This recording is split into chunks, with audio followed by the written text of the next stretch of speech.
ಆಂತರಿಕ ಪ್ರಜಾಪ್ರಭುತ್ವ ಇರ್ತಕ್ಕಂಥ ಒಂದು ರಾಜಕೀಯ ಪಕ್ಷ ಯಾವ್ದಾರ ಇದ್ರೆ ಅದು ಬಿಜೆಪಿ, ಭಾರತೀಯ ಜನತಾ ಪಾರ್ಟಿ. ಆಂತರಿಕ ಪ್ರಜಾಪ್ರಭುತ್ವನ ಹಿಂದಿನಿಂದನೂ ಕೂಡ ಅದನ್ನು ಪಾಲನೆ ಮಾಡ್ಕೊಂಡು ಬರ್ತಾ ಇದ್ದೇವೆ. ನನಗೆ ಪಕ್ಷದ ವರಿಷ್ಠರು, ಹಿರಿಯರು, ರಾಜ್ಯದ ಅಧ್ಯಕ್ಷನಾಗಿ ನನಗೆ ಆಶೀರ್ವಾದ ಮಾಡಿದಾಗ ಕಳೆದ 1 ವರ್ಷದಲ್ಲಿ ಸತತವಾಗಿ ರಾಜ್ಯ ಸರ್ಕಾರದ ವಿರುದ್ಧ, ಭ್ರಷ್ಟ ಸರ್ಕಾರದ ವಿರುದ್ಧ ಹೋರಾಟಗಳನ್ನು ಮಾಡ್ಕೊಂಡು ಬಂದಿದ್ದೇವೆ. ನಮ್ಮ ಪಕ್ಷದೆಲ್ಲ ಕಾರ್ಯಕರ್ತರು ಟೊಂಕು ಕೊಟ್ಟು ನಿಂತು ನಮ್ಮ ಜೊತೆಲ್ಲೇ ಹೆಗಲಿಗೆ ಹೆಗಲು ಕೊಟ್ಟು ಈ ಸರ್ಕಾರದ ವಿರುದ್ಧ ಹೋರಾಟವನ್ನು ಕೂಡ ಮಾಡಿದ್ದೇವೆ. ಹಾಗಾಗಿ ನನ್ನ ನೇತೃತ್ವದಲ್ಲಿ ಪಕ್ಷ ಯಾವ ರೀತಿ ಸಂಘಟನೆ ಮಾಡ್ತಾ ಇದ್ದೇನೆ, ಕಾರ್ಯಕರ್ತರಿಗೆ ಸಮಾಧಾನ ಇದೆ.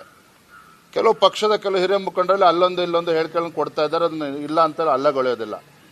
ಆದರೆ ಇವತ್ತು ಮುಂದೆ ರಾಜ್ಯದ ಅಧ್ಯಕ್ಷ ಯಾರಾಗಬೇಕು, ಈಗಾಗಲೇ ನಮ್ಮ ಶಿವರಾಜ್ ಸಿಂಗ್ ಚೌಹಾಣ್ ಅವರು ಮಧ್ಯಪ್ರದೇಶದ ಮಾಜಿ ಮುಖ್ಯಮಂತ್ರಿಗಳು, ಕೇಂದ್ರದ ಕೃಷಿ ಸಚಿವರು ಇವತ್ತು ನಮ್ಮ ರಾಜ್ಯದ ಉಸ್ತುವಾರಿಯನ್ನು ವಹಿಸಿಕೊಂಡಿದ್ದಾರೆ. ಹಾಗಾಗಿ ಅತಿ ಶೀಘ್ರದಲ್ಲಿ ಯಾರನ್ನ ಅಧ್ಯಕ್ಷರು ಮಾಡಬೇಕು, ಎಲ್ಲ ಹಿರಿಯರ ಜೊತೆ ಸಮಾಲೋಚನೆ ಮಾಡಿ ಉತ್ತಮ ನಿರ್ಧಾರವನ್ನು ಕೈಗೊಳ್ತಾರೆ. ಆದರೆ ನನಗೆ ವಿಶ್ವಾಸ ಇದೆ, ನನ್ನ 1 ವರ್ಷದ ಒಂದು ಪರಿಶ್ರಮ ಇವತ್ತು ಕಾರ್ಯಕರ್ತರು ಕೂಡ ಅದ್ರ ಬಗ್ಗೆ ಸಂತೋಷ ವ್ಯಕ್ತಪಡಿಸಿದ್ದಾರೆ. ಇದರ ಪರಿಣಾಮ ನನ್ನನ್ನು ಮುಂದುವರಿಸ್ತಾರೆ ಅನ್ನೋ ವಿಶ್ವಾಸ ನನಗೆ ಸಂಪೂರ್ಣವಾಗಿದೆ.